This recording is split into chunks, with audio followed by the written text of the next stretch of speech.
142, your favorite YouTube harpy, and for stop number 2, this is actually the third video I've recorded to try and combat all of the counter propaganda sort of articles that are out there today.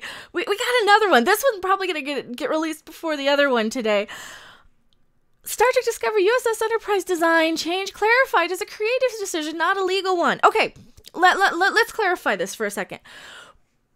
I am not a reporter, and I do, sometimes I'll misspeak, sometimes I'll misquote, sometimes I'll misrepresent. So to be 1,000,000% clear, they have every legal right to use anything they want from the original canon Star Trek in the current Discovery, Bad Robot, all of this. This is why you see pictures of like the Defiant, or you see pictures of Star Trek V in the JJ, in this one, this JJ movie right here.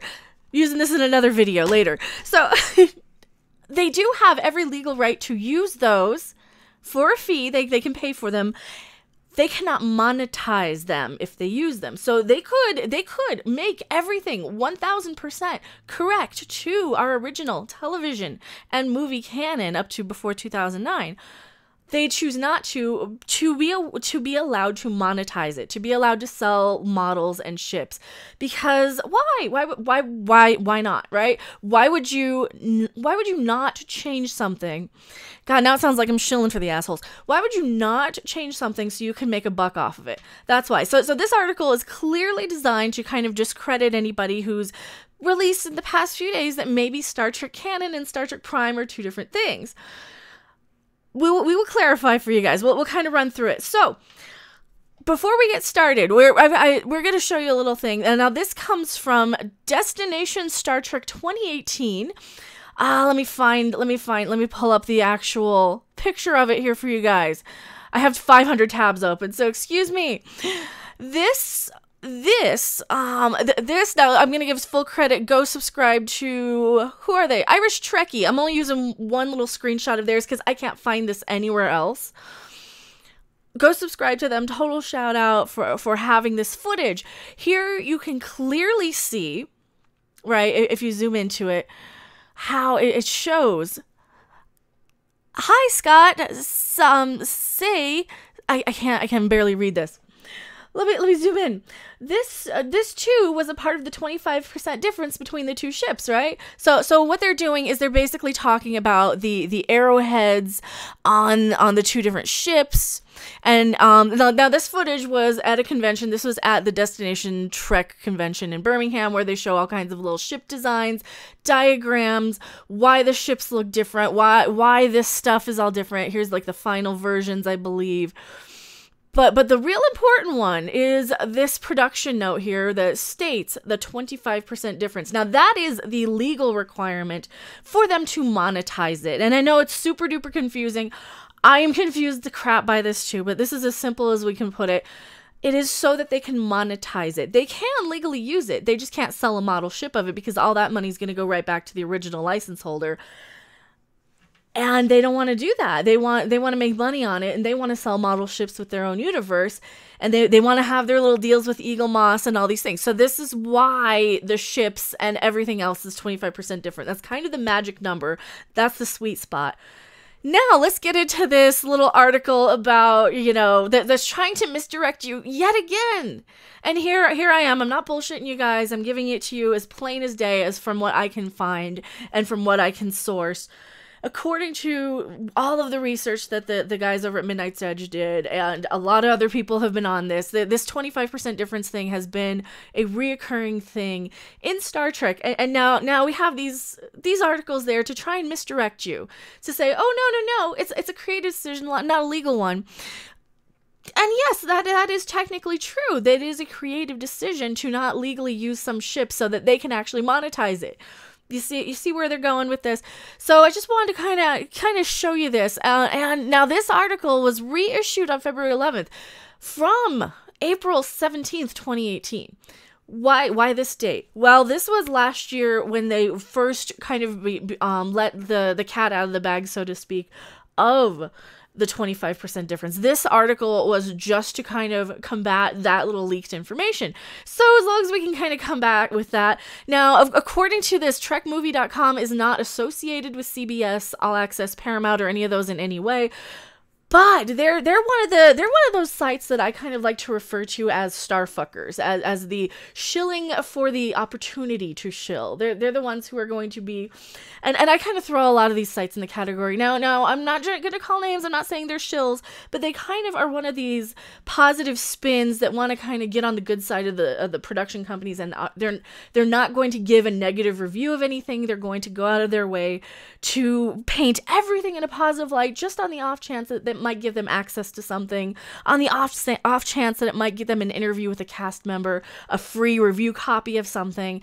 The Quartering did a great video about this earlier, how getting, the presumption and the presumed appearance of being a shill, whether you are or not, that really lowers a lot of your integrity once you kind of have that sort of presumption of shilling, because then people kind of think, oh, you're just in it for yourselves. You're just in it for your interview and your review copy. And he was referring to the video games industry, but we see that a lot in movies and TV, especially Star Wars, especially Star Trek, and these sort of geek franchises, where they're not going to speak out against anything. They're not going to tell you anything's bad. They're not going to give you a negative review of anything.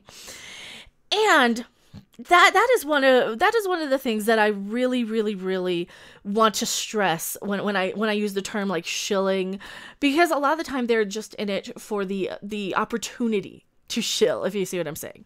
So I don't know if these guys are or not, but I kind of throw them into that category. I can't confirm it 100%, but I can confirm that they're not owned by CBS as far as I can tell.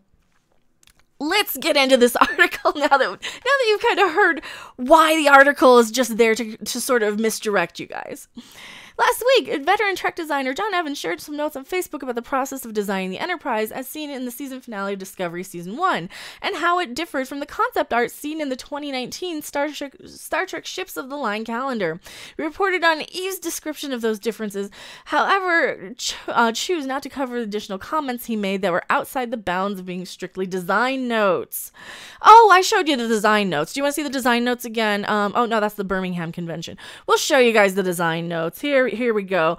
Because this, I believe more of these sort of design notes did go out. So where it says because of the 25% difference. That was basically just to discredit this poor designer. Scott, which one is Scott? Is it Scott Evans? Is it they're talking about? Who's Scott? Which Scott? Oh, John Evans. So Scott is the one who basically they're going to whoever drew this, whoever's handwriting is this, is going to Scott. I don't know the Scott in the production. You guys probably do. You guys probably follow this a lot closer than even I do. So if you know who the Scott is who gave the order of the 25% difference, then let me know. In these comments from his now deleted Facebook post, it implied that they were legal issues. Okay, it's here we go. It's not a legal issue that they can't use it, it's that they can't monetize it.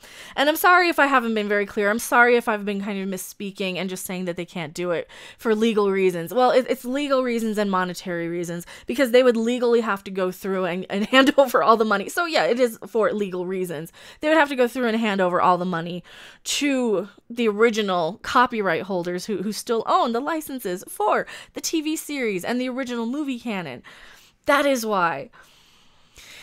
And today CBS provided Trek Movie the following statement to clarify the design decisions. CBS Studios does in fact have the right to use the Enterprise ship design from the past CD series and are not legally required to make changes. The change in the ship design were creative ones made to utilize 2018's visual effects technology, and they left off so that they can actually legally monetize it themselves. So there is the legal requirement so that they can monetize it, because they would legally have to turn over the rights. You get what I'm saying? They would have to turn over all money. And why would you go and make a TV show that you can't make money on? Seriously, especially something like Star Trek, that Star Trek Discovery is such a cash cow, or cash grab, I should say. It's not a cash cow, it's bleeding money. It's a cash grab sort of franchise. And of course, they're going to want their Eagle Moss ship licenses, and they're going to want all of their, they're going to want all their stuff, basically.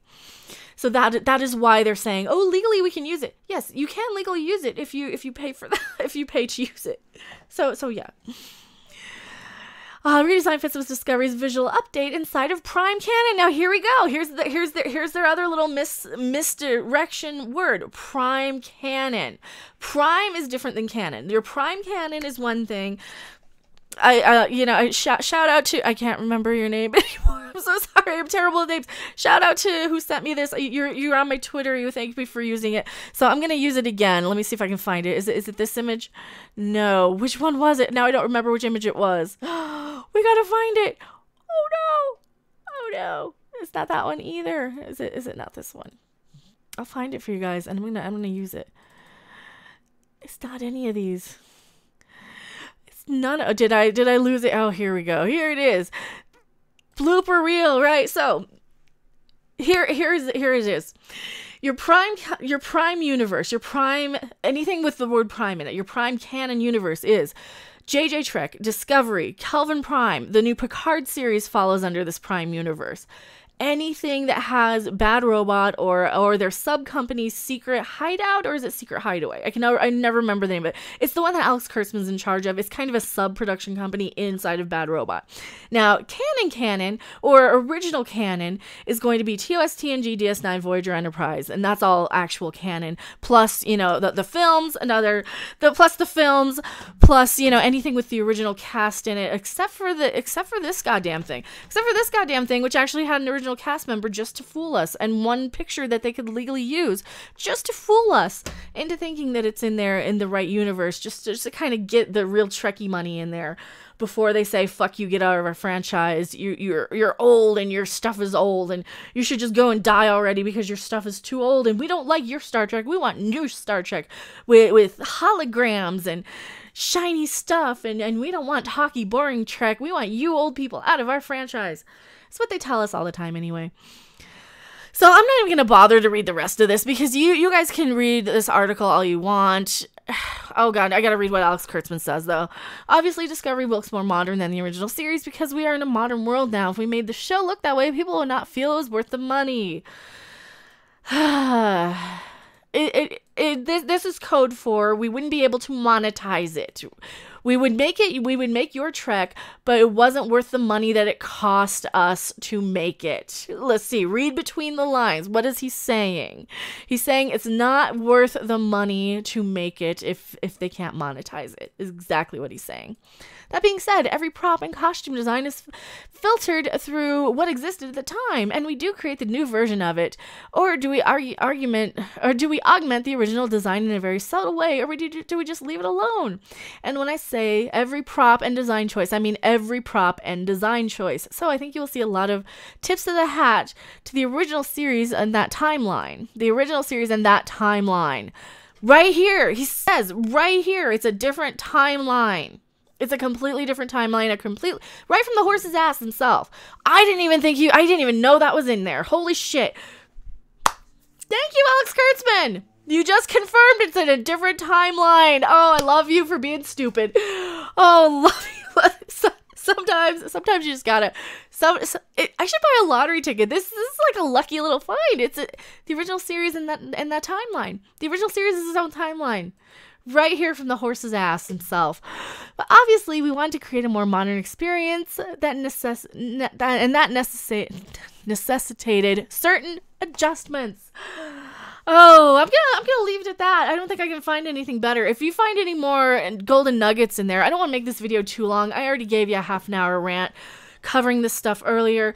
But the fact that they're out in full force with these sort of spin articles just to kind of misdirect people again, that's really, really telling. So that's really, and the fact that they're using these little semantics and these little sort of word arguments, that really makes me happy. That makes me really feel like we are on the right track. That this is actually correct. So thank you guys so much for watching. I am Mecha Random 42. I will see you guys on the next video or live stream. I will leave this article in the description below. I'm going to leave the Irish Trekkers video where we do see this, and I'll even timestamp it for you guys. You want to go watch that if you really want to see all these little production designs. They're a great channel. I will see you guys on the next video or live stream. Bye! Thanks for watching! If you liked it, make sure to hit that like button, and if you want to see more, don't forget to subscribe. See you in the next video. Bye!